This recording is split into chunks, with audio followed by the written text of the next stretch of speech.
Cien años de soledad. Este clásico de García Márquez cuenta la historia de los Buendía, familia fundadora del pueblo de Macondo. A través de un recorrido por varias generaciones, sus pasiones prohibidas, la convivencia con los fantasmas del pasado y una constante aparición de las demandas del destino, 100 años de soledad, se constituye como una novela inolvidable. El fundador de Macondo, José Arcadio Buendía, era el patriarca juvenil del pequeño pueblo de Macondo y era el hombre más emprendedor de la aldea. En su juventud, había guiado a sus hombres con sus familias a través de la sierra, buscando una salida al mar, pero al cabo de 26 meses, desistieron de la empresa y fundaron Macondo para no tener que emprender el camino de regreso. Allí, dio instrucciones para la siembra y consejos para la crianza de niños y animales. Además, colaboraba con todos, aún en el trabajo físico, para la buena marcha de la comunidad. En pocos años, Macondo ya era una aldea ordenada y pacífica de 300 habitantes, donde nadie era mayor de 30 años y donde nadie había muerto. Aquel espíritu de iniciativa social desapareció al poco tiempo, arrastrado por el afán inventor que se presentaba en cada elemento nuevo que traían los gitanos que pasaban por Macondo cada marzo. Frente a cada herramienta nueva, José Arcadio imaginaba infinitas posibilidades de uso para el bien del pueblo y deambulaba hablando solo mientras pensaba. Todos, incluso su esposa Úrsula, creían que había enloquecido, pero también todos lo siguieron cuando les pidió ayuda para emprender la búsqueda de un camino que pusiera a Macondo en contacto directo con los grandes inventos. En ese mismo viaje encontraron un mejor territorio, y José Arcadio ordenó la mudanza de Macondo. «Uno no es de ninguna parte mientras no tenga un muerto bajo la tierra», dijo a su esposa. El paso del tiempo y todos los fantasmas que inundaban su mente hicieron que José Arcadio Buendía sucumbiera a la locura y perdiera su humanidad, obligando a su familia a mantenerlo por muchos años atado en su patio, bajo la sombra de un castaño. Años después, Aureliano, desde la distancia, escribió una carta a Úrsula donde le pedía que cuidase a su padre porque iba a morir. Sin dudar de las palabras de su hijo, se dispuso a llevar a José Arcadio Buendía a su habitación. Curiosamente, por las noches él regresaba a su lugar bajo el castaño, no por voluntad, sino por la costumbre de su cuerpo. Al cabo de unos días, lo encontraron sin vida en su cuarto, y ese día hubo una llovizna de pequeñas flores amarillas que cubrieron todo el suelo del pueblo. José Arcadio. José Arcadio, el mayor de los hijos de José Arcadio y Úrsula, había nacido en el viaje hacia la primera fundación de Macondo y tenía 14 años cuando sucedió la mudanza del pueblo. Aunque llevaba el mismo carácter voluntarioso de su padre y su fortaleza física, era evidente que carecía de imaginación.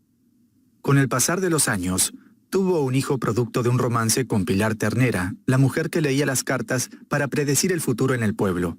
José Arcadio se fue del pueblo siguiendo a un grupo de gitanos y nunca se enteró de que Arcadio Buendía era su hijo, ni su hijo supo que él era su padre. Varios años después, regresó al pueblo convertido en un hombre de una contextura física abismal, y a pesar de la desaprobación de Úrsula, se casó con Rebeca, a quien sus padres habían adoptado como hija, pero que no era su hermana de sangre. A pesar de que nadie lo supo, fue la misma Rebeca quien un día le disparó en su cuarto, matándolo. Aureliano Buendía. Aureliano fue el primer ser humano que nació en Macondo. Era silencioso y retraído. Había llorado en el vientre de su madre y nació con los ojos abiertos. Úrsula siempre supo que su mirada intensa le permitía ver algunas cosas que otros no podrían ver jamás. Al estallar la guerra civil, Aureliano Buendía se sumó a la lucha contra el Partido Conservador y con el tiempo se convirtió en un mítico coronel. Promovió 32 levantamientos armados y los perdió todos. Tuvo 17 hijos varones de 17 mujeres distintas, que fueron exterminados uno tras otro en una sola noche. Todos sus hijos se llamaron Aureliano y llevaban el apellido de su madre. Escapó a 14 atentados, a 73 emboscadas y a un pelotón de fusilamiento. También sobrevivió a una carga de nuez vómica en un café que habría bastado para matar a un caballo. Llegó a ser comandante general de las fuerzas revolucionarias y el hombre más temido por el gobierno. Rechazó la pensión vitalicia que le ofrecieron después de la guerra y vivió hasta la vejez de los pescaditos de oro que fabricaba en su taller de Macondo. Arcadio Buendía. Aunque lo ignoraba, era hijo de José Arcadio y Pilar Ternera. Creció bajo el cuidado de Úrsula y Aureliano. Cuando Aureliano Buendía fue a la guerra, nombró a su sobrino Arcadio como jefe civil y militar del pueblo. El poder corrompió a Arcadio, y éste se volvió un dictador sanguinario. En complicidad con José Arcadio, decidieron apropiarse de manera ilegal de varias tierras, adjudicándose el derecho sobre ellas por ser descendientes del fundador del pueblo. Un día, un pelotón invadió Macondo para recuperar las tierras dominadas por Arcadio. A pesar de su resistencia, fue capturado y fusilado. Después de su muerte, Úrsula adoptó como a una hija a Santa Sofía de la Piedad, con quien Arcadio tuvo una hija y 2 gemelos que no llegó a conocer. Por decisión de Úrsula, la niña fue llamada Remedios, y los niños José Arcadio II y Aureliano II. Aureliano II y José Arcadio II. Según Úrsula, fueron los únicos miembros de la familia que pudieron escapar al destino que para ella cargaban sus nombres. Fueron tan apegados y parecidos durante la infancia que ni su propia madre podía distinguirlos. Compartieron por 2 meses el amor de la misma mujer, Petra Cotes, quien en un principio los confundía por ser gemelos y pensaba que siempre se acostaba con el mismo hombre. La diferencia decisiva se reveló en plena guerra, cuando José Arcadio II le pidió al coronel Gerineldo Márquez que lo llevara a ver los fusilamientos. Aureliano II, en cambio, prefirió quedarse en casa e indagar sobre lo que se encontraba en el cuarto clausurado de la casa, e insistió tanto que Úrsula le dio las llaves. Aureliano II se encontró con una habitación llena de papeles y libros. Eran los manuscritos de Melquíades, el gitano. Se hundió en esos libros y se prometió a sí mismo revelar sus significados. Un mediodía se dio cuenta de que Melquíades estaba también en la habitación, pero solo él podía verlo. Desde entonces, durante varios años se vieron casi todas las tardes. Melquíades le hablaba del mundo y trataba de infundir su vieja sabiduría, pero se negó a traducir los manuscritos. Nadie debe conocer su sentido mientras no hayan cumplido 100 años, explicó. Aureliano II guardó para siempre el secreto de aquellos encuentros. José Arcadio II, después del día del fusilamiento, pasó a detestar las prácticas militares y la guerra. Se volvió muy cercano al padre Antonio Isabel, a quien ayudaba dando misa y tocando las campanas de la torre. Remedios, la bella. Remedios, hija de Arcadio y Santa Sofía de la Piedad, creció para convertirse en la mujer más hermosa del pueblo. Todos los hombres se volvían locos ante su presencia, pero ninguno podía cautivarla. Esto no se debía solo al hecho de que ella parecía no tener interés alguno en los hombres, sino que además, los pocos que se atrevieron a cortejarla sufrieron una terrible muerte. La suposición de que Remedios, la bella, poseía poderes de muerte estaba sustentada por 4 muertes. Un día, sorpresivamente, un halo de luz rodeó todo su cuerpo, mientras éste se volvía transparente y comenzaba a elevarse. Desde ese día, Remedios ascendió a los cielos para siempre, donde no podían alcanzarla ni los más altos pájaros de la memoria. Aureliano Triste. Un día, Aureliano Buendía recibió la visita de sus 17 hijos. Se quedaron 3 días en la casa de la familia por pedido de Úrsula, compartiendo comidas e historias. Antes de que se marcharan, Aureliano II les propuso que trabajaran con él, pero solo uno aceptó, Aureliano Triste. Aureliano Triste instaló en las afueras del pueblo la fábrica de hielo, tal como había soñado alguna vez José Arcadio Buendía en sus delirios de inventor. En otra visita de los hijos de Aureliano, otro hijo, Aureliano Centeno, decidió quedarse trabajando con Aureliano Triste.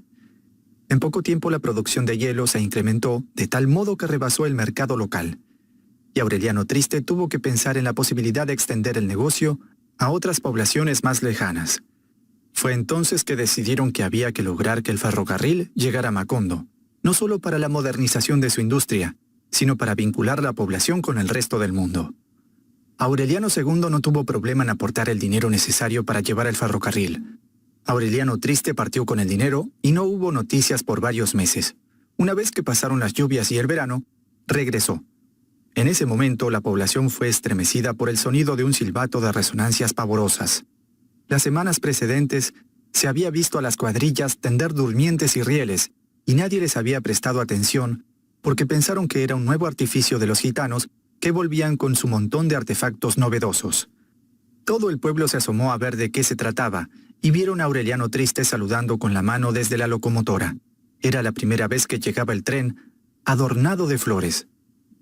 La gente estaba deslumbrada con las increíbles y múltiples invenciones que ahora llegaban a Macondo gracias al tren.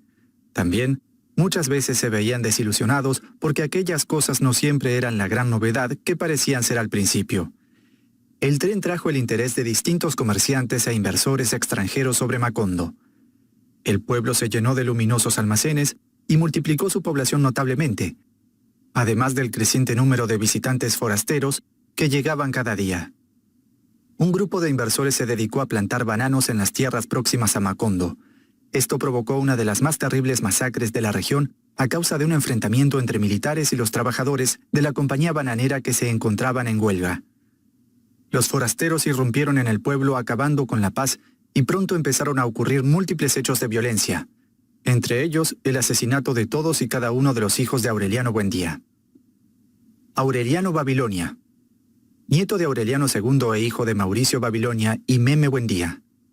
Al crecer se enamoró y tuvo una relación clandestina con quien creía que era su hermana, pero en realidad era su tía, Amaranta Úrsula, que se encontraba casada con otro hombre. Amaranta Úrsula quedó embarazada de Aureliano, pero falleció en el parto y dio a luz a un niño con cola de cerdo. Aureliano Babilonia dedicó su vida a tratar de descifrar los escritos de Melquíades, pero no logró comprenderlos del todo hasta que tuvo lugar un hecho trágico. Al volver de una noche de borrachera, para aliviar el dolor de la muerte de su amada, descubrió que su hijo, el último de los Buendía, había muerto devorado por las hormigas, tal como lo había predicho Melquíades. En ese momento, Aureliano descubrió que los manuscritos de Melquíades anunciaban el destino de toda su familia, mientras un viento feroz comenzaba a destruir Macondo. Aureliano entendió que en el preciso momento en que acabara de leer aquel manuscrito, la ciudad sería arrasada por el viento y él moriría, porque como dictaba el último verso, las estirpes condenadas a 100 años de soledad no tenían una segunda oportunidad sobre la tierra. Notas finales. Este clásico de la literatura latinoamericana utiliza con maestría el realismo mágico para retratar las pasiones y desventuras de una familia, así como para grabar en la memoria hechos clave de la historia de Colombia, como la masacre de las bananeras. Definitivamente es un libro que debemos leer al menos una vez en la vida.